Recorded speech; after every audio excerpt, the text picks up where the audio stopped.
تلک الرسل فضلنا بعضهم علی بعض۔ تیسرے پارے کے آغاز میں اللہ رب العالمین نے فرمایا کہ ہم نے بعض رسولوں کو بعض رسولوں پر فضیلت دی۔ کچھ رسولوں کو کچھ کاموں میں دوسرے رسولوں پر فضیلت ہے، لیکن ایک وہ رسول ہیں جن کو اللہ رب العالمین نے بہت زیادہ فضیلتیں انفرادی طور پر بھی دی اور بہت زیادہ فضیلتیں اجتماعی لحاظ سے بھی دی۔ ابراہیم علیہ السلام خلیل اللہ کا لقب ملا، آگ سے زندہ نکل آئے، آگ نے ان کو نہ جلایا۔ اس کے علاوہ بھی کئی ایک ان کی فضیلتیں ہیں۔ سب سے بڑی فضیلت جو ان کی وہ یہ ہے کہ پورے کے پورا دین ابراہیم دین محمد صلی اللہ علیہ وسلم کے اندر داخل کر دیا گیا، جس کا تذکرہ اللہ رب العالمین نے قرآن سورۃ النحل آیت نمبر 123 میں کیا۔ ثم اوحینا الیک ان اتبع ملۃ ابراہیم حنیفا وما کان من المشرکین، پھر ہم نے تیری طرف وحی کی کہ تو ملت ابراہیم کی پیروی کر، اور ملت ابراہیم یعنی ابراہیم علیہ السلام کا دین، اور ابراہیم علیہ السلام مشرکوں میں سے نہیں تھے۔ تو یہاں محمد صلی اللہ علیہ وسلم کو ملت ابراہیم کی پیروی کا حکم دیا گیا کہ ابراہیم علیہ السلام کے دین کی پیروی کرو۔ گویا کہ ان کا دین ملت ابراہیم، ان کی رسالت کل مکمل امت محمدیہ کے اندر محمد صلی اللہ علیہ وسلم کی دین کے اندر رسالت کے اندر شامل کی گئی۔ اس کے علاوہ کچھ امور، کچھ احکام، کچھ باتیں محمد صلی اللہ علیہ وسلم کو عطا کی گئی، لیکن وہ کل دین ملت ابراہیم بھی ملت محمد کے اندر شامل کر دیا گیا۔ دوسری جگہ اللہ رب العالمین فرماتے ہیں سورۃ الانعام آیت نمبر 161 میں، قل اننی ہدانی ربی الی صراط مستقیم، اے نبی ان کو بتا دے کہ بے شک میرے رب نے میری رہنمائی، میری ہدایت صراط مستقیم کی طرف کی ہے۔ محمد صلی اللہ علیہ وسلم کی ہدایت، ان کا راستہ کس راستے پہ چل رہے ہیں؟ وہ صراط مستقیم پہ، اور ان کو صراط مستقیم پر چلانے والا کون ہے؟ وہ اللہ رب العالمین ہے۔ دیناً قیما ملت ابراہیم حنیفہ، وہ ایک مضبوط قائم رہنے والا دین ہے، وہ ملت ابراہیم ہے، ابراہیم علیہ السلام کا دین ہے۔ محمد صلی اللہ علیہ وسلم جس دین پہ چل رہے ہیں وہ ابراہیم علیہ السلام کا دین ہے۔ وما کان من المشرکین، اور محمد صلی اللہ علیہ وسلم اور ابراہیم علیہ السلام مشرکوں میں سے نہیں تھے۔ اگر سابقہ انبیاء کی ہسٹری کو اٹھا کے دیکھیں، ان کی رسالت کو اٹھا کے دیکھیں، تو کچھ امور ایسے ملتے ہیں کہ جو سابقہ انبیاء کے لیے تھے، اس کے بعد آنے والے نبی کے لیے نہیں تھے۔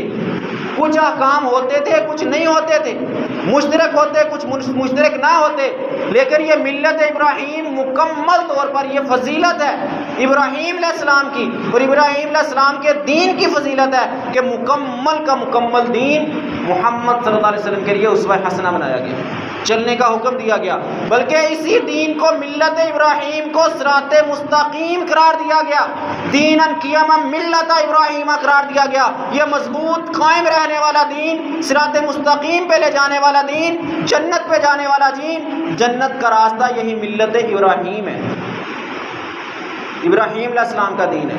اور یقیناً شوال کا اختتام ہونے کو ہے، ذی الحجہ، ذوالقعدہ اور ذی الحجہ کا آغاز ہوگا، اور ہم عید الاضحیٰ بڑے جوش و خروش سے منائیں گے، بڑی مہنگی مہنگی قربانیاں بھی لے کر کریں گے، لیکن شاید ہم یہ بات بھول جائیں گے کہ ملت ابراہیم میں صرف قربانی نہیں تھی۔ اللہ نے یہ آیت نازل نہیں کی صرف کہ تم نے ملت ابراہیم پہ عمل کرتے ہوئے قربانی کا جانور ذبح کرنا ہے، اچھا خوبصورت لے کے ذبح کرنا ہے، صرف یہ حکم نہیں ہے، بلکہ کیا کہا؟ ثم اوحینا الیک ان اتبع ملت ابراہیم، وہی کی اللہ کے نبی محمد صلی اللہ علیہ وسلم کی طرف کہ تو نے ملت ابراہیم مکمل دین، ان کی سیرت، ان کی زندگی، ان کے شب و روز، ان کے امور، زندگی کے اتار چڑھاؤ، پریشانیاں، آسانیاں، وہ ساری چیزیں تیرے لیے اسوہ حسنہ ہے، نمونہ ہے، ان کی پوری زندگی کو فالو کرنا ہے، ان کے نقش قدم پہ چلنا ہے، یہی تجھے صراط مستقیم پہ لے کے آئے گا۔ قربانی تو وہ 80 سال کی عمر میں جب ان کو بیٹا ملا اسماعیل، بھاگ دوڑ کی عمر کو پہنچا، ذبح کرنے کا حکم دیا گیا، وہ تو زندگی کے آخری ایام میں تھا، اور ہم نے صرف وہ قربانی کو پکڑ لیا، اور نہ جانے اس قربانی کے تقاضے بھی ہم نے پورے کیے یا نہ کیے انشاءاللہ. یہ پوری ملت ابراہیم علیہ السلام کی سیرت اور ان کی اس سیرت کے اندر ہمارے لیے کیا تقاضے ہیں یہ بڑی تفصیل سے بیان کروں گا. شاید ہماری قربانیاں اللہ کے ہاں قبول ہو جائیں. اس دین پہ عمل کرنا تو لازم ہے اور لازم عمل کریں گے تو تب ہماری قربانی پایا تکمیل تک پہنچے گی, قبولیت کے درجے تک پہنچے گی. صرف جانور ذبح کر دینا, باقی ساری ملت ابراہیم کو چھوڑ دینا, گویا کہ تم نے محمد صلی اللہ علیہ وسلم کے دین کو پس پش ڈال دیا. حکم دیا اللہ نے, یعنی تبع ملت ابراہیم, عمل کر, پیروی کر پورے ملت ابراہیم کے دین کی. مختصر تعارف کرواتا جاؤں. عراق کے اندر پیدا ہوئے ابراہیم علیہ السلام, والد کا نام آزر تھا. وَإِذْ قَالَ لِأَبِيهِ آزَرَ, قرآن میں اللہ نے اس بات کا تذکرہ کیا کہ جب ابراہیم علیہ السلام نے اپنے باپ آزر سے کہا, آزر ان کے باپ کا نام تھا, شکل و صورت محمد صلی اللہ علیہ وسلم کے ساتھ ملتی تھی. صحیح مسلم کی حدیث ہے, نبی صلی اللہ علیہ وسلم فرماتے ہیں کہ میں نے موسیٰ علیہ السلام کو دیکھا خواب کے اندر, وہ گھٹے ہوئے جسم کے, یعنی مضبوط جسم کے, گھنگریالے بالوں والے تھے.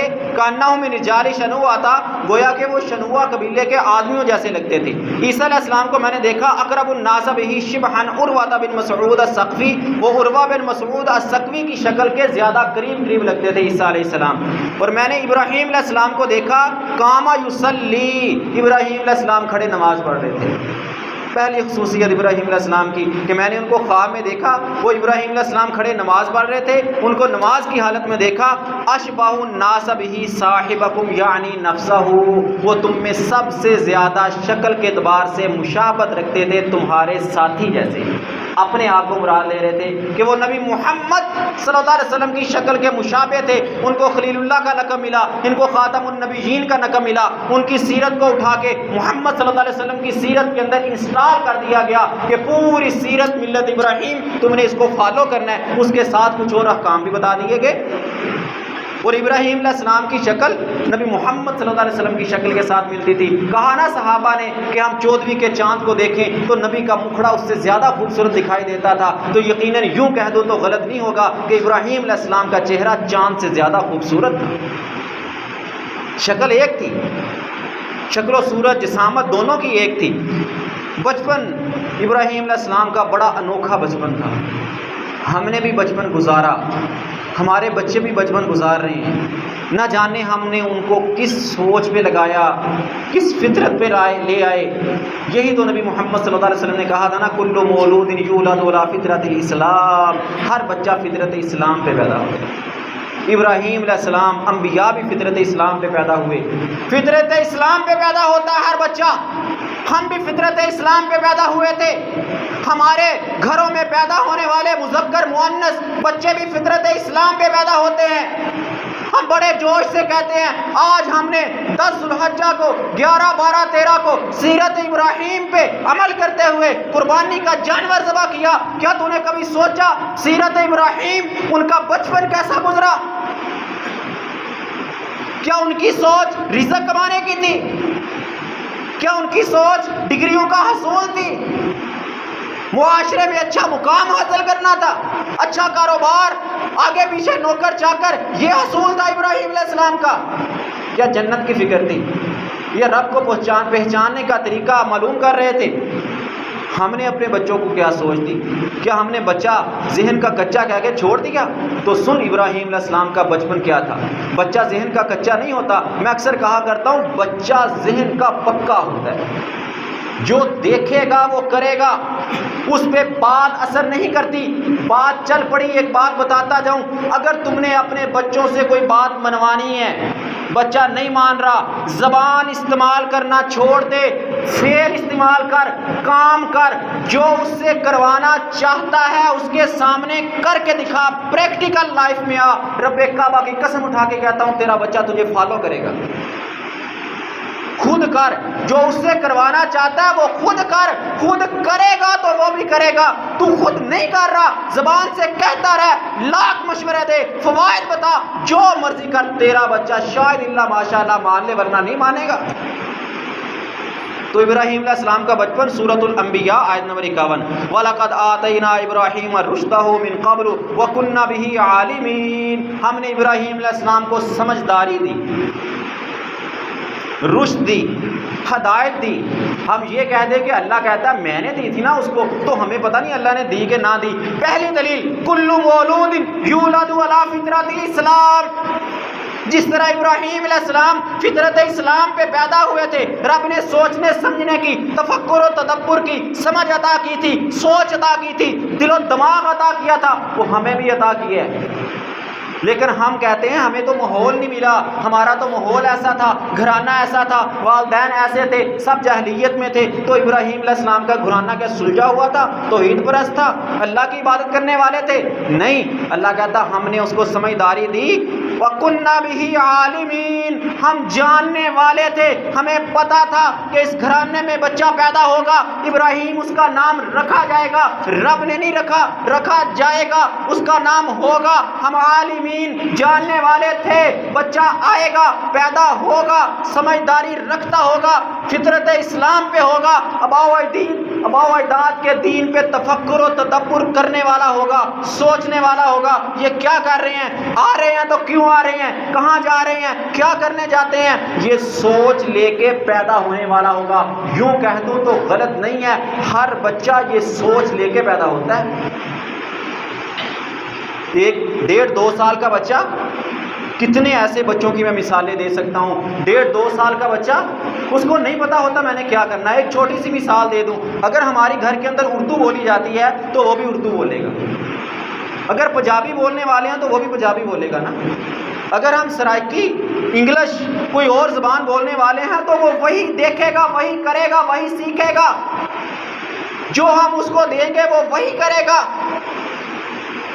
وہ جو لے کے آیا تھا، اس کی سمجھ، اس کی سوچ، اس کی فکر، اس کو ہم اپنے خیالات میں کنورٹ کرتے ہیں، اپنی زبان میں ان کو انسٹال کر دیتے ہیں، اپلوڈ کر دیتے ہیں اس میں، بھائی تو نے اردو بولنی ہے۔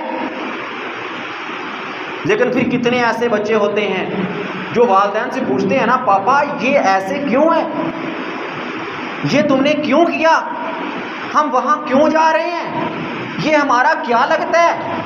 یہ ہے وہ رشد، وہ سمجھداری سب کو ملی، لیکن کبھی ہم نے بچے کو جھڑک دیا، ڈانٹ دیا، اس کو مار پیٹ کے چپ کروا دیا۔ اور یہ ہے وہی حدیث نبی محمد صلی اللہ علیہ وسلم کی، کل مولود یولد علی فطرت الاسلام، وہ بچے کا پوچھنا، سوال و جواب کرنا، پوچھ گچھ کرنا، اس کی رشد اور سمجھ کا باہر آنا شروع ہونا۔ ہم نے اس کو تفکر اور تدبر کی اوپر اس راستے پہ لگانے کی بجائے ڈانٹ کے، جھڑک کے، اس کے وہ راستے کو بند کر کے ابواہ یحودانہ ینصرانہ یمجسانہ پہ لگا دیتے ہیں۔ تو ہمیں فالو کر، جو میں کر رہا ہوں، جو میرے باپ دادا کر رہے تھے وہ کر، تو کیوں پوچھتا ہے کیا کر رہے ہو، کیوں کر رہے ہو، کہاں جا رہے ہو، اس کا کیا فائدہ، اس کا کیا نقصان، یہ سوال مجھ سے مت کر، بچہ ہے تو بچہ رہ، یہی کہتے ہیں نا، تیری بچپن کی عمر ہے، بچہ رہ، بڑا مت بن۔ رب نے اس کے، وہ اگر جسامت میں چھوٹا ہے، عمر میں چھوٹا ہے، اس کے دل و دماغ میں بڑوں والی سوچ رب نے بچپن میں ڈالی ہوئی ہے، رب کعبہ کی قسم ہم اس سوچ کا دروازہ بند کر دیں گے۔ کتنے تم نے ایسے سوشل میڈیا پہ بچے دیکھے ہوں گے، 10-12 سال کی عمر میں، 15 سال کی عمر میں پروفیسر بن گئے، یونیورسٹی میں لیکچر دے رہے ہیں، اور رب کعبہ کی قسم ابراہیم علیہ السلام سے اچھا لیکچر کسی نے نہیں دیا، ان سے زیادہ اچھا لیکچر کس قوم کو دیا، کس یونیورسٹی میں دیا، جو جہالت میں ڈوبی ہوئی بچے تھے نا، ابھی کم سنی کی عمر میں تھے، تفکر و تدبر تھا ان کے اندر، سوچ تھی۔ رب کہتا ہے وہ ہم نے دی تھی اور ہم نے ہر کسی کو دی ہے، تم اس کے دروازے مت بند کرا کرو۔ وہ سوال کرتا ہے جواب دو، ایک سوال کا جواب دو گے، دوسرا سوال آئے گا، اس سوال کے جواب پر تیسرا آئے گا، چوتھا آئے گا۔ جتنا بچہ تم سے سوال کرتا ہے اس کو یہ مت کہو کہ مجھے ڈسٹرب مت کر، مجھے کام کرنے دے، یہ کیا تو نے مصیبت ڈالی ہوئی ہے، بار بار مجھے روک رہا ہے، ٹوک رہا ہے، ایسا مت کرو۔ اس کی سوچ کو باہر آنے دو، اس کے خیالات کو زبان سے نکلنے دو۔ اگر آج نہیں نکلیں گے تو وہ جمع ہوتے ہوتے ہوتے کل ایک بم بن کے بلاسٹ ہو سکتا ہے، لیکن اس وقت تمہارے ہاتھوں سے نکل چکا ہوگا۔ تمہیں کم از کم کم اتنا پتہ ہونا چاہیے کہ تمہارا بچہ کس سوچ کو لے کے پیدا ہوا، وہ کس معاشرے میں جا رہا ہے۔ اگر وہ تمہارے گلی محلے میں دوڑ دوب کی عمر کو پہنچ گیا، 5-10 سال کی عمر کو پہنچ گیا، اور کس سوسائٹی میں رہتا ہے، اگر تم نے بچپن میں ان کو جھڑکا تھا، ڈانٹا تھا، مارا تھا، رب کعبہ کی قسم وہ باہر کی سوچ تمہارے سامنے کبھی بیان نہیں کرے گا۔ وہ کتنی پیاری بات کی کسی نے، اپنے بچے کو اپنا دوست بنا لو اس سے پہلے کہ کوئی اور تمہارے بچے کو اپنا دوست بنائے۔ اجاڑ دے گا، اللہ ماشاءاللہ بیکار کر دے گا، نشے میں لگا دے گا، غلط سوسائٹی۔ بری مجلس پہ پورا ایک خطبہ تم نے سنا تھا، کس طرح پوری مجلسیں بچوں کو صرف نہیں بڑوں کے دماغ، ان کے دل و دماغ کو پھیر دیتی ہیں، راستے تبدیل ہو جاتے ہیں۔ اگر تم نے بچپن میں بچے کے سوالات سنے، جوابات دیے، اس کو حق پہ لایا، اس کو تفکر، بلکہ اس سے خود پوچھو، بیٹا تو نے یہ دیکھا نا، یہ ایسے کیوں ہے بھلا، یہ تم نے دیکھا زمین سے درخت نکلتے ہیں، یہ کیوں نکلتے ہیں، یہ ہم بیج ڈالتے ہیں زمین پہ تو یہ بھلا کیسے درخت بن جاتا ہے، یہ پودا کیسے نکل آتا ہے، ذرا سوچ۔ بچے کو سوچ کے زاویے پہ لاؤ، سوچ بچے کو یہ سوچنے پہ مجبور کرو کہ چھت پہ لٹکتا ہوا پنکھا زمین پہ کیوں نہیں گرتا۔ سوال دو اس کو، خود سوال دو، کیا نبی صلی اللہ علیہ وسلم کی یہ سیرت نہیں تھی؟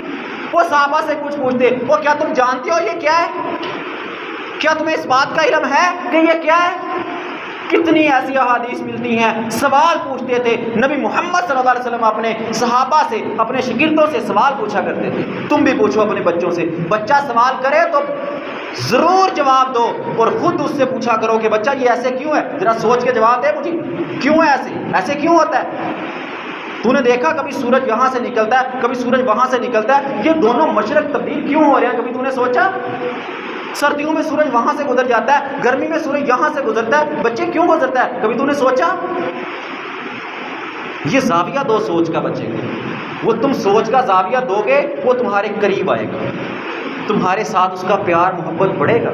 آج تم سوال پوچھ رہے ہو، تم ایک سوال پوچھو گے وہ 2 پوچھے گا، 3 پوچھے گا، رب کعبہ کی قسم جب وہ معاشرے میں جائے گا جتنے لوگ اس سے سوال پوچھیں گے وہ آ کے تمہارے ساتھ ڈسکس کرے گا، تمہارے ساتھ شیئر کرے گا، وہ اپنے باپ کو اپنا دوست سمجھے گا، اپنی ماں کو اپنی یونیورسٹی سمجھے گا، تربیت گاہ سمجھے گا۔ میری ماں نے مجھے سکھلایا تھا تفکر کرنا، تدبر کرنا، میں نے بھی تفکر تدبر کرنا سیکھا ہے۔ معاشرے والوں نے مجھے جس لائن پہ لگانے کی کوشش کی ہے، ذرا اپنی مما سے تو پوچھ لوں، مما یہ لائن کون سی ہے، یہ راستہ کون سا ہے؟ کبھی تمہارے بچے بھٹکیں گے نہیں، غلط راستے پہ نہیں جائیں گے۔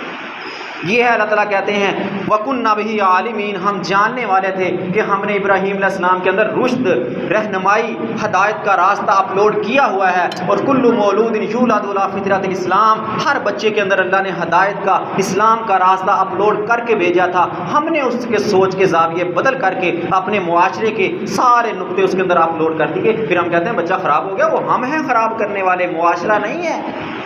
اپنے آپ سے دور کر کے معاشرے میں پھینک کے، یہ ہے بچے کی خرابی کی وجہ۔ سورۃ البقرہ آیت نمبر 130، وَلَقَدِ اسْتَفَيْنَاهُ فِي الدُّنْيَا وَفِي الْآخِرَةِ وَإِنَّهُ فِي الْآخِرَةِ لَمِنَ الصَّالِحِينَ، جب ہم نے دیکھا کہ ابراہیم تو رشد والا ہے، اس نے تو وہ كُلُّ مَوْلُودٍ يُولَدُ عَلَىٰ فِطْرَةِ الْإِسْلَامِ اس راستے پہ چل نکلا، تفکر و تدبر کے راستے پہ آ گیا، اللہ کہتا پھر ہم نے اس کو چن لیا۔ کس لیے چن لیا؟ نبوت کے لیے چن لیا۔ دنیا میں اس کو نبوت دینے کا ہم نے ارادہ کر لیا، ابھی ملی نہیں ہے نبوت، ابھی نبوت ملی نہیں، ابھی نبوت دینے کا ہم نے اس کو ارادہ کیا۔ وَإِنَّهُ فِي الْآخِرَةِ لَمِنَ الصَّالِحِينَ، اور آخرت میں وہ نیکوکاروں میں سے ہوگا، صالحین کے صف میں کھڑا ہوگا، جہاں انبیاء شہداء ہوں گے وہاں ابراہیم علیہ السلام کھڑے ہوں گے۔ آج تم اگر قیامت کے دن انبیاء کی صف میں کھڑا ہونا چاہتے ہو، ابراہیم علیہ السلام کے ساتھ کھڑا ہونا چاہتے ہو، تو یاد رکھنا صرف قربانی نہیں، اتبع ملت ابراہیم، پورے ملت ابراہیم کے تقاضوں کو پورا کرنا ہوگا، پھر تم ابراہیم علیہ السلام کے ساتھ میں کھڑے ہو، صرف قربانی نہیں۔ ابتدا اپنے آپ سے کی، اللہ نے تھوڑا سا عمر بڑی کر دی، سوچنے سمجھنے کا زاویہ گھر سے باہر نکلا، معاشرے کو دیکھا، زمین و آسمان کو دیکھا، سوچنا شروع کیا۔ کیوں؟ بچپن پہ تھی وہ سوچ، تھی، گھر والوں نے بدلی نہیں، اس کو مجبور نہیں کیا کہ چل ہمارے ساتھ، کر یہاں بتوں کی پوجا چھوڑا ہوا تھا. خود سوچو، خود سمجھو. سوچ سمجھ رہے تھے، عمر کو پہنچے. سورۃ الانعام آیت نمبر 76 سے لے کر 80 تک اللہ نے پورا واقعہ بیان کیا. فلما جن علیہ اللیل رأى کوكبا قال هذا ربی. رات ہو گئی، سوچتے دن رات سوچا کرتے تھے، سوچا کرتے تھے، تفکر و تدبر. ذہن میں سوال آتے تھے، جواب بناتے تھے، سوال آتے تھے، جواب بناتے تھے. ہم بھی بناتے ہیں، لیکن کس طرح؟ دنیا کے لیے. زمین یہ ہے، کون سی اچھی ہے، کون سی بری ہے، کاشت کہاں اچھی ہوگی، کہاں بری ہوگی، دکان کس جگہ بناؤں زیادہ آمدن آئے گی، کہاں پہ کون سا کاروبار زیادہ چل سکتا ہے. ہونی چاہیے سوچ، غلط نہیں ہے. لیکن اگر اس سوچ کی بنیاد پہ آخرت کو پسے پش ڈال دیا، قرآن پہ تفکر و تدبر چھوڑ دیا، تو رب کعبہ کی قسم یہ صرف دنیا کی سوچ تمہیں گمراہ کر دے گی، جہنم میں جانے کا سبب بن سکتی ہے. قرآن کو پسے پش ڈال کے کبھی کسی نے کوئی کامیابی حاصل نہیں کی. وقتی طور پہ کامیابی کل کی گمراہی کا سبب بن جایا کرتی. رات چھا گئی، آسمان پہ ستارے دیکھے بڑے خوبصورت لگے، چمک رہے ہیں، دھمک رہے ہیں، ٹمٹما رہے ہیں، چھوٹے چھوٹے ہیں، بہت اچھے لگ رہے ہیں. کہا کہ لگتا ہے یہ ہے مجھے پیدا کرنے والا، اس نے بنائی ہے ساری کائنات. سوچتے رہے رات کو. فلما افلا قال لا احب الافلین. ستارے غروب ہو گئے. کہا نہیں، یہ میں غروب ہونے والوں کو پسند نہیں کرتا. جو آئے اور چلا جائے، پسے پشت چھپ جائے، منو مٹی تلے دب جائے، اس سے میں محبت نہیں کرتا. میں اس کو اپنا الہ نہیں مانتا. وہ مجھے پیدا کرنے والا نہیں ہو سکتا، وہ مجھے رزق دینے والا نہیں ہو سکتا، وہ مجھے میری مشکلات بھر لانے والا نہیں ہو سکتا. یہ سوچ اور زاویہ ابراہیم علیہ السلام کے اندر ہے. کیا ہم نے کبھی اپنے بچے کو، ہم پڑھتے ہیں نا قرآن، فلما جن علیہ اللیل رأى کوكبا، ترجمہ بھی پڑھ لیا، اور کبھی یہ سوچا کہ یہ ابراہیم علیہ السلام نے کس عمر میں سوچا تھا؟ بچے تھے نا ابھی. زیادہ سے زیادہ میرے اندازے کے مطابق، کہیں لکھا ہوا نہیں ہے، ایک اندازے کے مطابق 5 سال کے آگے پیچھے عمر ہوگی. تو ہم نے اپنے 5 سال کے بچوں کو رات کو اپنے ساتھ سلاتے ہیں، گرمی میں پڑے ہوئے ہیں، کبھی بچے کو بتایا بچے یہ دیکھ ستارے ٹمٹما رہے ہیں، لیکن یہ یاد رکھنا یہ تیرے نفع نقصان کے مالک نہیں ہیں. یہ کیا ہے ستارے؟ کبھی اس کے بارے میں بچے کو کچھ بتایا؟ فلما رأى القمر بازغا قال هذا ربی. چمکتا ہوا چاند دیکھا، کہا یہ رب ہو سکتا ہے، یہ ان کا سردار لگ رہا ہے، بڑا ہے ان سے، یہ ان کا رب ہو سکتا ہے. لیکن دیکھتے دیکھتے دیکھتے فلما افلا قال لئن لم يهدني ربي لاكونن من القوم الضالين. وہ بھی غروب ہو گیا. کہا میں غروب ہونے والوں کو پسند نہیں کرتا، وہ میرا رب نہیں ہو سکتا، نفع نقصان کا مالک نہیں ہو سکتا. اگر میرے رب نے میری رہنمائی نہ کی، میرے رب نے، ابھی پتہ نہیں ہے رب کون ہے، بس جو بھی ہے میرا رب، اگر میرے رب نے میری رہنمائی نہ کی تو میں گمراہوں میں سے ہو جاؤں گا. بچپن کی عمر میں ہدایت کا راستہ ڈھونڈ رہے ہیں اور دعا اللہ سے کر رہے ہیں، یا اللہ ہدایت تو نے دینی ہے، اگر تو نے نہ دی تو میں گمراہ ہو جاؤں گا. اور میں بچے کو ایک اپنے وہ جدی پشتی دین کے اوپر لے کے چل رہا ہوں، بس بیٹا یہی ہے، اسی کو ماننا ہے، میرے باپ دادا یہی کر رہے تھے، میں بھی یہی کر رہا ہوں اور تو نے بھی یہی کرنا ہے. نہ اس کو تفکر و تدبر کی سوچ دی، نہ اللہ سے مانگنا سکھایا. تفکر و تدبر، اکثر میں کہا کرتا ہوں قرآن میں رب نے جگہ جگہ یہی کہا ہے، یا تفکرون یا تدبرون. کیا تم قرآن میں غور و فکر نہیں کرتے؟ کائنات میں غور و فکر تو دور کی بات ہے، قرآن ترجمے سے پڑھ کے اس میں غور و فکر ہی کر لو. یہ تمہیں سیرت ابراہیم کا پیغام ہے. جہاں تم نے جانور کے گلے پہ چھری چلانی ہے، سب سے پہلا کام تفکر و تدبر. تمہیں سبق ملا کہیں سے، بتایا گیا کہ یہ کام ایسے کرنا ہے، فلاں ولی اللہ نے بتایا تھا، تم نے ویسے مان لیا، ویسے اپنے بچے کو بتا دیا، ویسے آگے نسل، پوری نسل در نسل چلتی آ رہی ہے. کبھی سوچا نہیں کہ حق کیا ہے، باطل کیا ہے. یا ایھا الذین آمنوا اطیعوا اللہ واطیعوا الرسول واولی الامر منکم. قرآن کی آیت پڑھ کے تمہیں سمجھا دیا گیا، کسی نے تمہارے اندر یہ نقطہ بٹھا دیا کہ دیکھو رب کا قرآن کہہ رہا ہے یا ایھا الذین آمنوا، اے ایمان والو اللہ کی اطاعت کرو، اپنے رسول کی اطاعت کرو اور اپنے بڑوں کی، اولی الامر کی، ولی اللہ کی اطاعت کرو. یہ قرآن کہہ رہا ہے، لہٰذا بیٹا چپ کر کے مان لو. تمہارے امام ایسے کیا کرتے تھے اور تم نے بھی ایسے ہی کرنا ہے۔ رب کعبہ کی قسم، یہ قرآن کے ساتھ دغا بازی ہے، قرآن کے ساتھ فراڈ ہے۔ وقت بڑا کام ہے، چند باتیں کرتا ہوں، صرف اسی آیت سے جواب دوں گا۔ یہ جو ہمارے معاشرے میں تقلید تقلید تقلید، کوئی امام ابو حنیفہ کو ماننے والا، کوئی امام شافعی کو ماننے والا، کوئی امام احمد بن حنبل کو ماننے والا۔ ایک سوال پہلے پوچھ لوں، یہ امام کس کے مقلد تھے؟ اگر تم اپنے اماموں کو ماننے والے، جو امام نے کہہ دیا وہی کریں گے، ہم تمہاری نہیں مانیں گے، ہماری نہیں، گویا کہ قرآن اور حدیث کی نہیں مانیں گے، جو امام نے کہا ہم وہی مانیں گے۔ ممبر رسول پہ کھڑا ہو کے سوال کرتا ہوں سب بھائیوں سے، امام کس کے مقلد تھے؟ نہیں جواب دے سکتے نا؟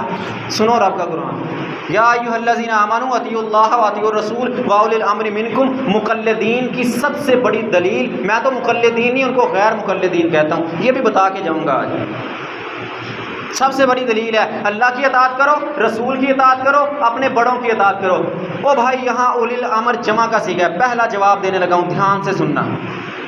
اولی الامر جمع کا صیغہ ہے، اپنے بڑوں کی اطاعت کرو۔ اللہ نے ایک نہیں کہا، اپنے بڑوں کی اطاعت کرو، سب کی مانو۔ امام ابو حنیفہ کی سنو، امام شافعی رحمہ اللہ کی سنو، امام احمد بن حنبل کی سنو، امام یوسف رحمہ اللہ کی سنو، اپنے ولی اللہ کی سنو، میری سنو، اس مسجد والے کی سنو، اس مولوی کی سنو، اس خطیب کی سنو، ہر ایک کی سنو۔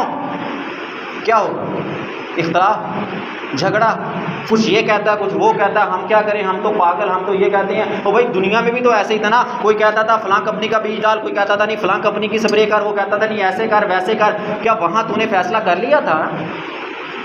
خود اپنے ذہن سے، اپنے دل سے سوچ کے، نہیں نہیں مجھے لگ رہا ہے کہ یہ کمپنی سب سے اچھی ہے، اس کا بیج ڈالنا چاہیے، یہ سپرے سب سے اچھی ہے، یہ کرنی چاہیے۔ اگر وہاں تیرا دل و دماغ سوچ کے درست زاویے پہ پہنچ گیا تھا تو یہاں کیوں نہ پہنچ سکا؟ گھر خریدنا ہو سودا سارا پھرتا بازار ہے، جب دین کی ہو باری کیسے ایک پہ اعتبار ہے؟ سودا خریدنا ہو، دنیا کی چیز خریدنی ہو، دکان دکان در در جا کے برانڈڈ چیز، ایک نمبر چیز، اچھی کوالٹی کی چیز ڈھونڈ لیتا ہے۔ دین کی بات آئے تو پھر تیری ریسرچ سینٹر تیرا کہاں جاتا ہے؟ ریسرچ کا زاویہ زیرو پہ کیوں آ جاتا ہے؟ تحقیق کہاں چلی جاتی ہے؟ رب نے اسی آیت میں، جس آیت میں رب نے کہا نا یا ایھا الذین آمنوا اطیعوا اللہ واطیعوا الرسول واولی الامر منکم، اسی آیت میں رب نے آگے کہا فإن تنازعتم فی شیء فردوہ الی اللہ والرسول۔ اگر جھگڑا کرو، تمہارے درمیان جھگڑا آ جائے، جیسے میں نے کہا کہ تم نے اس کی سنی، اس کی سنی، اس کی سنی، سب کی سنی، باتوں میں اختلاف آ گیا، جھگڑا آ گیا، تو بھائی اب کیا کریں؟ رب نے کہا ردوہ الی اللہ والرسول، اللہ اور اللہ کے رسول کی طرف لوٹا دو۔ اس جھگڑے کو، اس معاملے کو، اس فیصلے کو کس کی عدالت میں لے کے جانا ہے؟ امام ابو حنیفہ کی رحمہ اللہ کی عدالت میں نہیں، امام شافعی کی عدالت میں نہیں، احمد بن حنبل، امام یوسف کی عدالت میں نہیں، میری عدالت میں نہیں، اس مولوی کی عدالت میں نہیں، اس خطیب کی عدالت میں نہیں، کس کی عدالت میں لے کے جانا ہے؟ قرآن کی عدالت میں، اللہ والرسول، صحیح احادیث کی عدالت میں لے کے جانا ہے۔ وہاں سے جو فیصلہ آئے گا اس پہ عمل کر، وہ ہے صراط مستقیم۔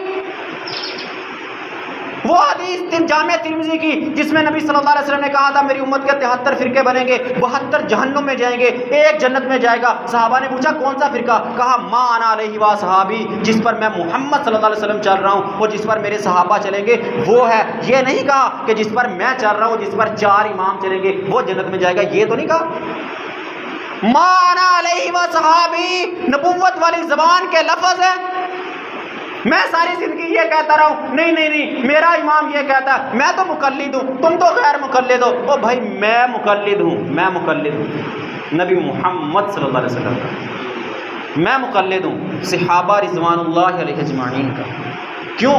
کیونکہ میرے نبی محمد صلی اللہ علیہ وسلم فرما کے گئے ہیں کہ وہ 73واں فرقہ جو جنت میں جائے گا، ما انا علیہ و صحابی، جس پر میں محمد چلوں گا اور میرے صحابہ چلیں گے۔ میں محمد صلی اللہ علیہ وسلم کا مقلد ہوں اور میں صحابہ کا مقلد ہوں، کیونکہ یہی راستہ جنت جانے والا ہے، یہی فرقہ جنت جانے والا ہے۔ ساری زندگی تقلید کا نعرہ لگانے والا، سال کے بعد ایک قربانی کا جانور ذبح کرنے والا، سن ابراہیم علیہ السلام نے جس معاشرے میں آنکھ کھولی تھی، ایک اکیلے بچے تھے، پورا معاشرہ شرک کے گھٹا ڈوب جاہلیت کے اندھیروں میں ڈوبا ہوا تھا. انہوں نے یہ نہیں کہا تھا کہ میں اپنے باپ دادا کے دین پہ چلنے والا ہوں، نہیں، تفکر، تدبر، سوال و جواب اپنے آپ سے کیے. سب سے پہلے انہوں نے اپنے آپ سے سوال و جواب کیے. تیرا باپ گدی نشین ہے، تیرا باپ 5 وقت کی نماز نہیں پڑھنے والا، سارا دن دکان پہ بیٹھنے والا، تیرا باپ عشر زکات نہیں نکالنے والا. تو خود تو سوچ کہ ہم دربار پہ جا کے کیا لاتے ہیں. بابا تم سارا دن دکان پہ بیٹھے رہتے ہو، وہ جو آواز آتی ہے دن میں 5 بار اللہ اکبر اللہ اکبر، بابا اس کا مطلب کیا ہے؟ بابا وہ کن کو بلایا جاتا ہے؟ اگر مسلمانوں کو فوراً جواب آئے گا نا، بھائی وہ مسلمانوں کی اذان ہے. بابا ہم مسلمان نہیں ہیں. یہ ابراہیم علیہ السلام کا کلچر، ان کی تہذیب، ان کی سوچ اپنے اندر پیدا کر. زبان کو تالا مت لگا. حق اور باطل جہاں ٹکرانے لگے وہاں لے آ زبان پہ، سوال کر، جواب آئے گا. جواب نہ آئے تو مان جا کہ جس طرح ابراہیم علیہ السلام کی قوم غلط تھی، جواب نہیں دے سکے کہ ابراہیم علیہ السلام سچے تھے. جان جا پھر تیرے دل میں جو رب نے سوچ پیدا کی ہے وہ صراط مستقیم کی طرف لے جانے والی ہے. اور رہی بات ہم اماموں کی، کتاب عقد الجید ہے، صفحہ نمبر 53 ہے. اماموں کے اقوال موجود ہیں. خود یہ امام اپنے اقوال لکھ کر گئے ہیں. میں خلاصہ سب اماموں کا بتا دیتا ہوں، ٹائم ختم ہونے کو ہے. سارے اماموں کا باتوں کا خلاصہ یہ ہے کہ جب ہماری بات قرآن اور احادیث کے مخالف آ جائے تو ہماری بات کو چھوڑ دو، قرآن اور احادیث کو پکڑ لو. کیونکہ سارے صحابہ کا کلی علم نہیں تھا. جو نبوت، جو رسالت محمد صلی اللہ علیہ وسلم پر نازل ہوئی، وہ ہر صحابی کے پاس مکمل 100% دین نہیں تھا. عمر بن خطاب رضی اللہ عنہ کہتے ہیں ایک مسئلے کے اندر جب خلیفہ بنے تو صحابہ کے ساتھ مسئلہ بن گیا کہ یہ مسئلہ یوں ہے یا یوں ہے. تو جب دلیل ملی، ابو موسیٰ اشعری رضی اللہ عنہ نے کھڑے ہو کے دلیل دی کہ میں نے نبی صلی اللہ علیہ وسلم سے یہ سنا ہے مسئلہ ایسے ہے. عمر بن خطاب وہاں مان گئے، ہاں واقعی ایسے ہے، مسئلہ ایسے ہی ہے، ماننا چاہیے. کہا کہ اگر میری تجارت نے مجھے غافل نہ کیا ہوتا تو آج مجھے بھی سارا پتا ہوتا. عمر بن خطاب نے اپنے ایک انصاری صاحب بھائی کے ساتھ باری مقرر کی ہوئی تھی. ایک دن وہ اللہ کے نبی کے پاس جاتا، آگے خبریں بتاتا، اور عمر بن خطاب تجارت کرتے. اور دوسرے دن عمر بن خطاب رضی اللہ عنہ اللہ کے نبی کے پاس مسجد نبی آتے، مسائل سنتے، اور وہ انصاری صحابی تجارت کیا کرتا تھا اور جا کے مسئلے بتا دیا کرتے تھے. کہیں بتانے کے اندر سستی ہو گئی ہوگی، یہاں سننے میں کوتاہی ہو گئی ہوگی. ان کا علم صحابہ کا تھوڑا بہت کم زیادہ تھا. ہم کیسے کہہ سکتے ہیں کہ ایک امام کے پاس کلی علم، جو سینکڑوں برس بعد آنے والے، جب صحابہ کے پاس تھوڑا بہت علم آگے پیچھے کم زیادہ اللہ کے نبی کی طرف سے پہنچا، کم زیادہ ہو سکتا ہے، تو رب کعبہ کی قسم انبیاء ہمارے اماموں کا علم بھی کم زیادہ ہو سکتا ہے. ہم ان کا ادب کرتے ہیں، احترام کرتے ہیں. جس حد تک ان کا احترام ہے وہاں تک ہم کرتے ہیں. ہم اماموں کو اٹھا کے انبیاء کے درجے پہ نہیں رکھتے.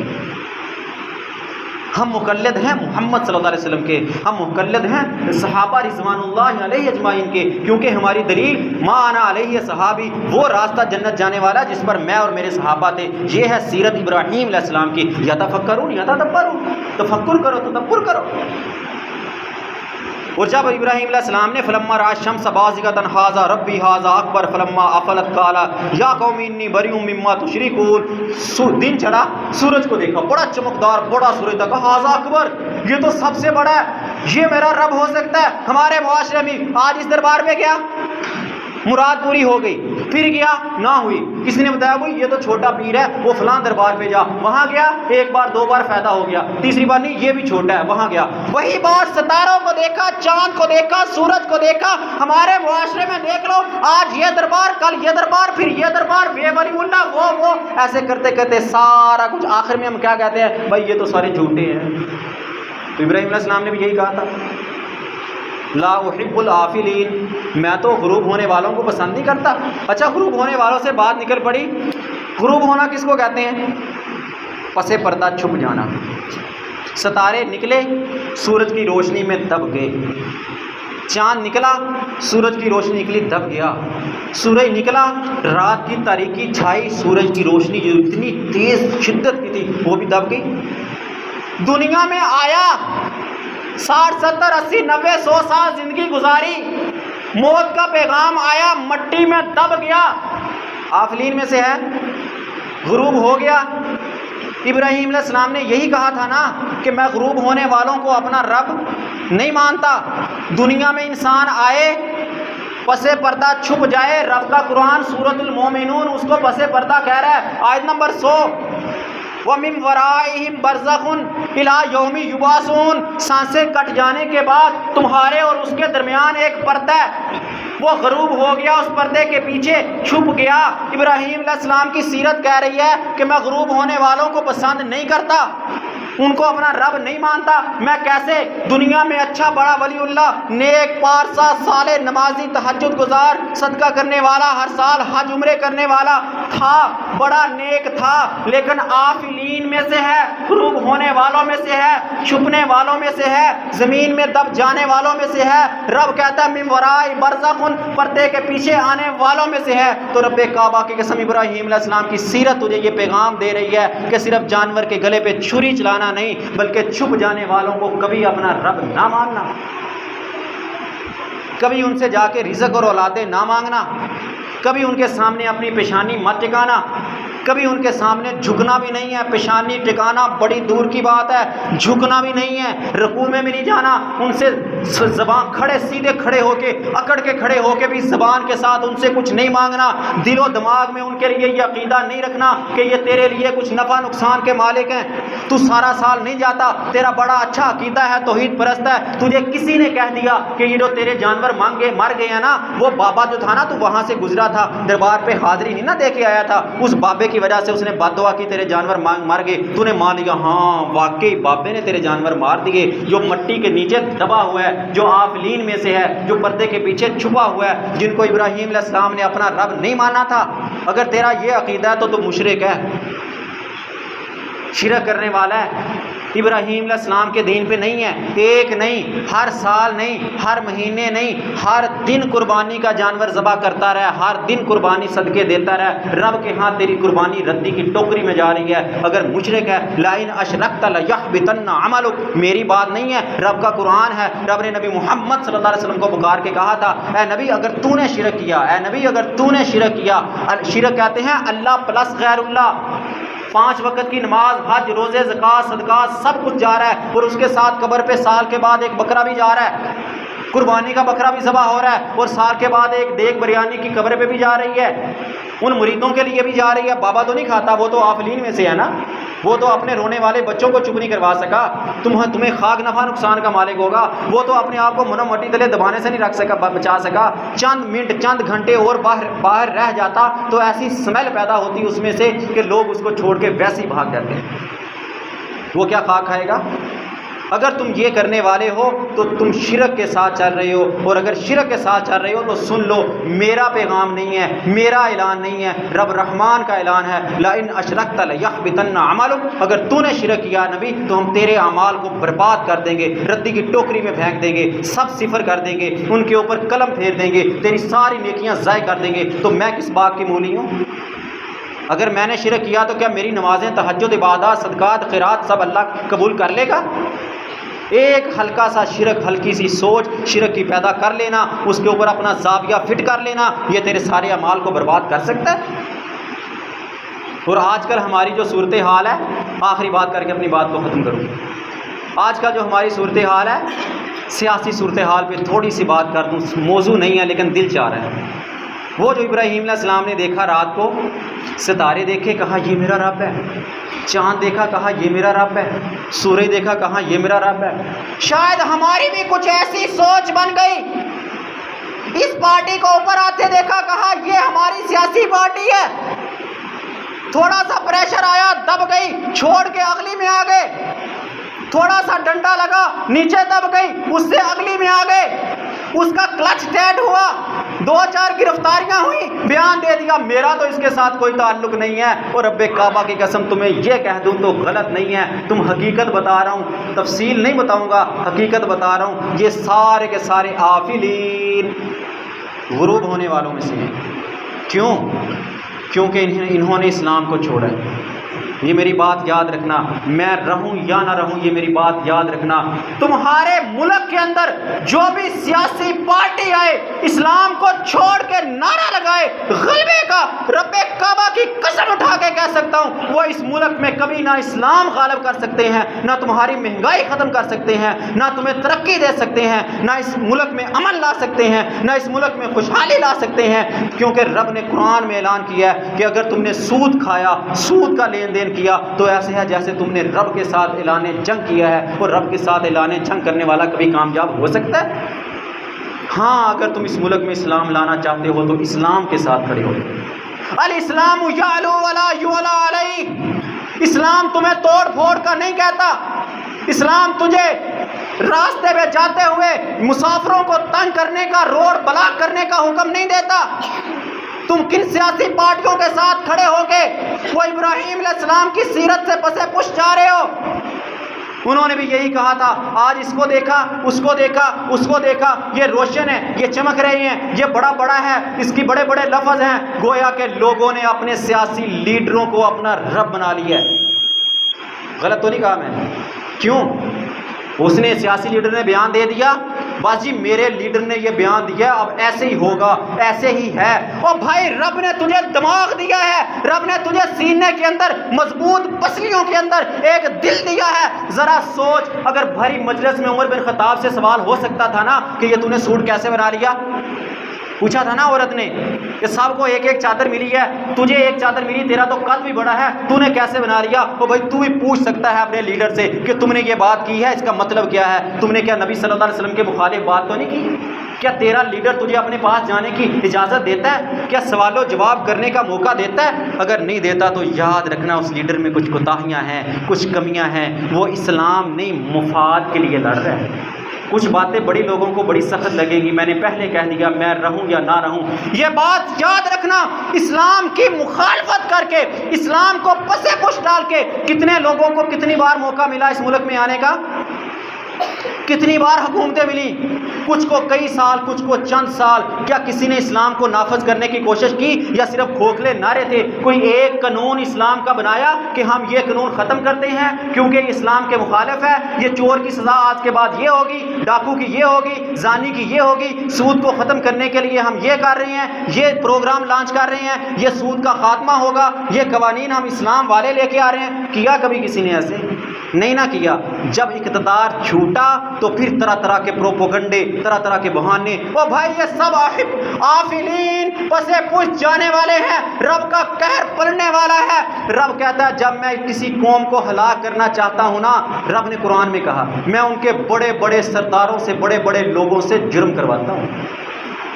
جرم کروانے کا مطلب یہ نہیں ہے کہ رب جرم کرواتا ہے، مطلب کہ ان کے جرموں سے پردہ اٹھا دیتا ہوں، پھر ان کے جرم سامنے آ جاتے ہیں۔ بس یہی کہنا تھا۔ ابراہیم علیہ السلام کی سیرت یہ ہے کہ اسلام کے ساتھ کھڑے ہو جاؤ، آفلین پسے پش جانے والے، اپنے مفاد کے لیے کھڑے ہونے والے، ان کے ساتھ کبھی کھڑے نہ ہونا۔ اپنے اندر خود سوچ پیدا کرو حق و باطل میں فرق کرنے والی۔ حق کیا ہے، باطل کیا ہے؟ جس نے جو بات کہہ دی اس کو منوان مانا۔ میں نہیں کہتا میری مانو، رب کعبہ کی قسم میں نے تمہیں کبھی نہیں کہا کہ میری بات مانو۔ میں بات کرتا ہوں دلیل سے، قرآن پڑھتا ہوں، سورت کا آیت نمبر آیت بتا کے، سورت کا نام لے کے، حدیث پڑھتا ہوں، اس کا نمبر بھی بتاتا ہوں، انٹرنیشنل نمبر بتاتا ہوں، جا کے چیک کر لو۔ اگر میری بات غلط ہو تو تم مجھ سے سوال و جواب کرنے کی اجازت رکھتے ہو۔